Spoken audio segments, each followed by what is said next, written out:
Italian Wine Podcast. Chin Chin with Italian wine people.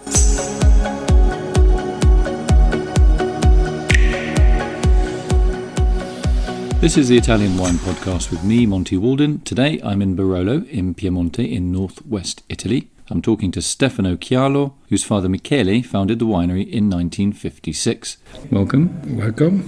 I started by asking Stefano about his family's winemaking history. My family history is very simple in the sense that for 4 generations the family was growers and producer of Barbera and Moscato in the Monferrato area. But my father, when he finished the winemaker school in Alba... When was that? Michele is in 56, he decided to produce quality wines and to be one of the Italian pioneers to try to export Barbera, especially Barbera at this time, and was a great revenge because Barbera at this time was considered a rustic wine to drink every day, but was very popular, very only for Piedmontese food. His dream was to improve the quality. He introduced the malolactic fermentation, and in 58 also he began to produce Barolo. So it was a dream of agricultural family. We have not the noble roots like in Tuscany. So in 1956 he was growing grapes and selling them on to other people, and then he decided to make his own wine and bottle it himself? Yeah, and he was a young winemaker, but he began to travel, especially in Burgundy. And the first travel was incredible for the mentality that at this time there were in Piemonte, because wine in Piemonte was a local wine to drink locally. Because you mentioned the food, why are Piedmontese wines so good with food, and what is the local food? Yeah, the local food obviously is very rich, veal, pasta like agnolotti, ravioli, and boiled burrito misto. Quite fatty food. Yeah, fatty food. But this time my father, during his travel in Burgundy, loved the elegant wine.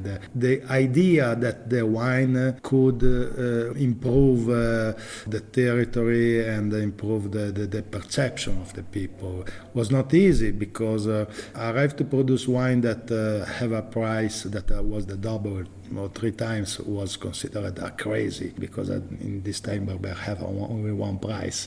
But my father really want to have this kind of French influence to improve the quality.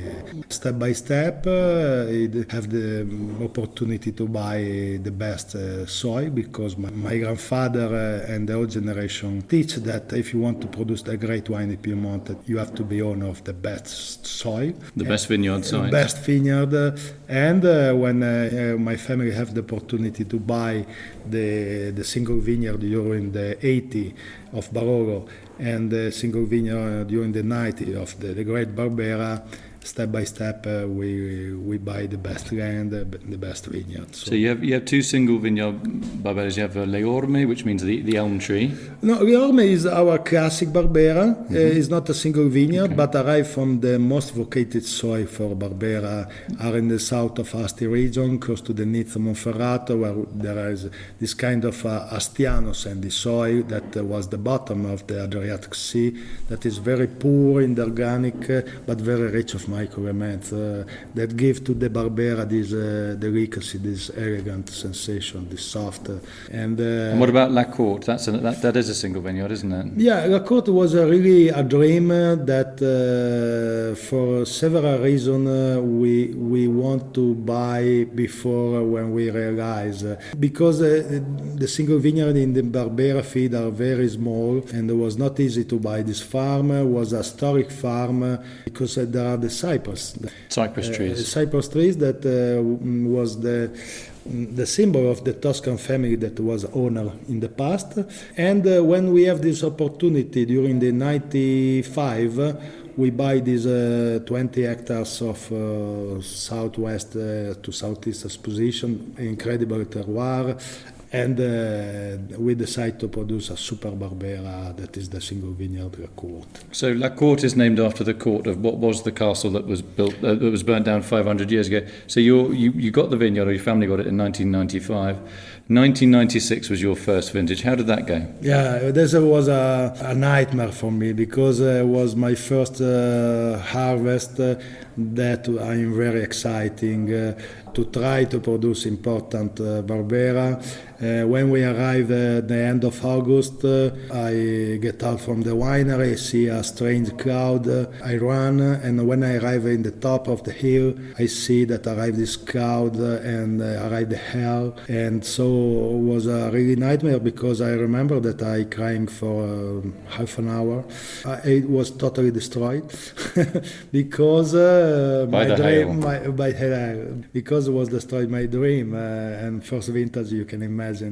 How old were you then? 96, how old were you? 96, I was 27. My first vintage was 91, and so I was a young winemaker, but especially I am great passion in the vineyard.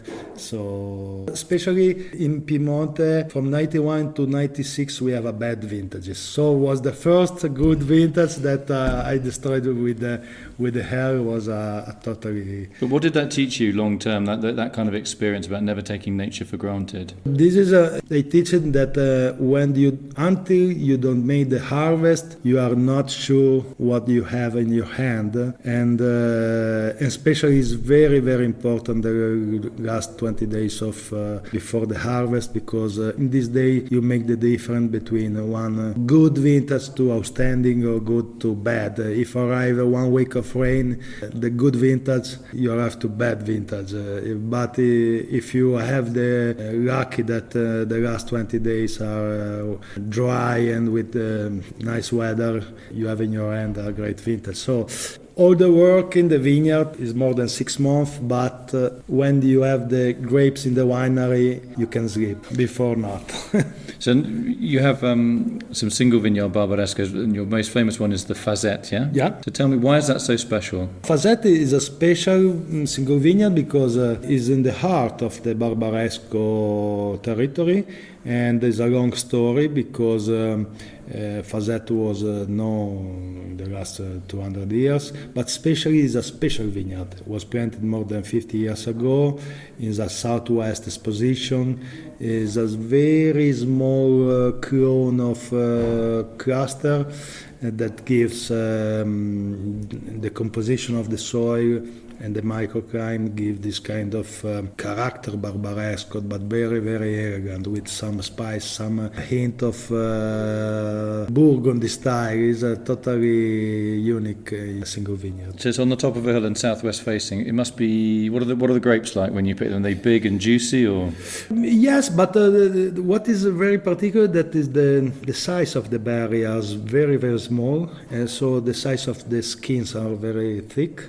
So you know that in the skins there are the polyphenol, there are the flavor, there are the color, and so when you arrive in the winery, you can see the fresh juice that smelling with character when don't begin the fermentation. So, but how do you make these wines that are so elegant and they don't taste heavy, even though they come from these very, very concentrated berries? You know, you need the sensibility to crush the grapes with a great softness, and to have the right time of maturation with the skins, that when the skins are exhausted, you don't have to over fermentation. So you're not looking to make a really heavy over extracted wine, you want something that's more food friendly, more elegant? Yeah. Tell me a little bit about Barolo. You have vines in probably Barolo's most famous vineyard site, which is the Canubi. What makes Canubi special?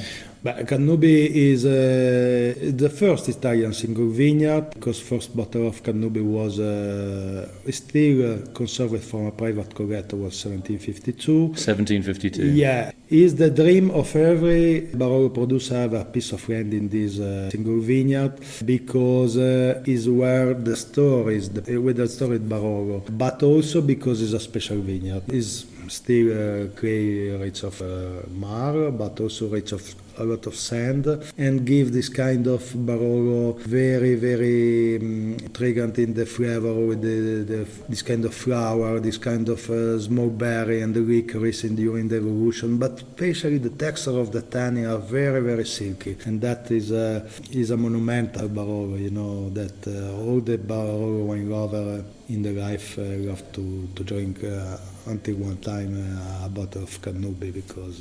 But obviously it's a valuable vineyard. Did you just pick every single bunch, or do you do a bit of a selection in late summer? What happens when you go into the vineyard? Do you think, we've got too many bunches or not enough bunches? What happens? Yeah, the secret is to reduce the quantity during the summertime. So how do you decide which berries to cut early and not to make white? Yeah, this is a lot of experience because when the vintage is too generous, we decide to make 2 green harvests, one in the beginning of summertime, but the most important in the end of August time, when you have the so clean, so simple to see the bunches that have a uniformity maturation. You decide to cut the bunches that have a little delay, are more pink or green. The bunches that remain have the same uniformity. I see a great wine born from the vineyard like in the concert. All the people sing and song together. All the bunches, the ripeness in the same time. In this philosophy, the wine born soft from the vineyard, and you don't need new wood or too modern vinification to preserve the terroir and to don't have surprise during the evolution. So basically it's like your grandmother making jam. Only the best berries go into the pot and any green berries don't go in, and if you put only the clean stuff in, you're going to make a great jam, yeah? Yeah. So what's a classic dish though with your Cannubi Barolo? For example, I love Cannubi Barolo with the braised veal, but also with the agnolotti. So what is agnolotti? Is it a baby lamb? Is pasta with 3 different veal inside, rabbit, veal, and braised veal. So braised veal, okay. Yeah. So it's it's not a huge ravioli, is it? Yeah, but every house, every restaurant have a different style of producing also ravioli, agnolotti, by my hand.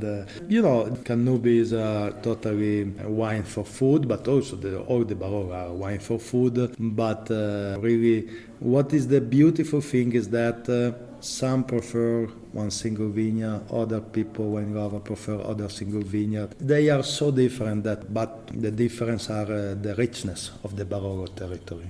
Okay, is there anything else we haven't talked about that you want to talk about? For example, the other single vineyard, Cerrecchio. Yeah. Cerrecchio is another magical place where the soil is totally different to Cannubi, that is only 300 meters far, but we have a lot of magnesium, and so this kind of fresh note of mint, eucalyptus, rosemary have the character of the terroir of Cerrecchio. And almost like it's a little bit balsamic, isn't it? Yeah, balsamic. It is a very distinctive vineyard, isn't it, in terms of flavour? And what about the Tortoniano? Tortoniano is our classic Barolo, but have some of unusual and special because more than 50% of the grapes arrive from the Cerrecchio single vineyard. Second reason is that we produce only from the good to authentic vintages. So in the normal or bad vintage, we decide to sell the juice and to don't produce this wine, What tip would you... obviously, Barolo and Barbaresco is kind of a mecca for wine lovers, sommeliers, people who are crazy about wine. When people come here, what do you think they often miss? Do you think when they go home on the plane, you think, hang on, you didn't ask this question, or you didn't go and see this, or you didn't go and taste this? What would you suggest? What would be your must-do thing when you come to this region, apart from eating? I believe to work in the vineyard. If you work in the vineyard during the summer and during the fall, and you see the vines, you see the grapes, and you test the grapes close to harvest time, you understand really the potential of the character of the single vineyard with a great simplicity. Only looking the vineyard, you understand how is so important to be a vigneron, a man of the vineyard, respect a winemaker. A good winemaker in Piemonte have the goal to preserve what the grapes give, because it's the conformation of the hill, the type of the soil gives so many different that is not stupid, but it's not so important give the winemaker style to the wine. The style arrive from the nature. What is really, you need the sensibility to preserve this kind of personality from the vineyard. Stefano Chiarlo, that's fantastic advice. Anybody coming to Piemonte, forget about trawling around wineries and looking at barrels and tanks. Get yourselves out of the vineyard. It's a fantastic place to walk around. Just don't get hit by hail. Thanks very much for coming in. It's been a real pleasure to talk to you. Thank you. Taste your wines. Much. A real privilege to taste your wines. You make fantastic wine, very savoury, very balanced and great with food. Thank you very much. Thanks to you. Bye. Follow Italian Wine Podcast on Facebook and Instagram.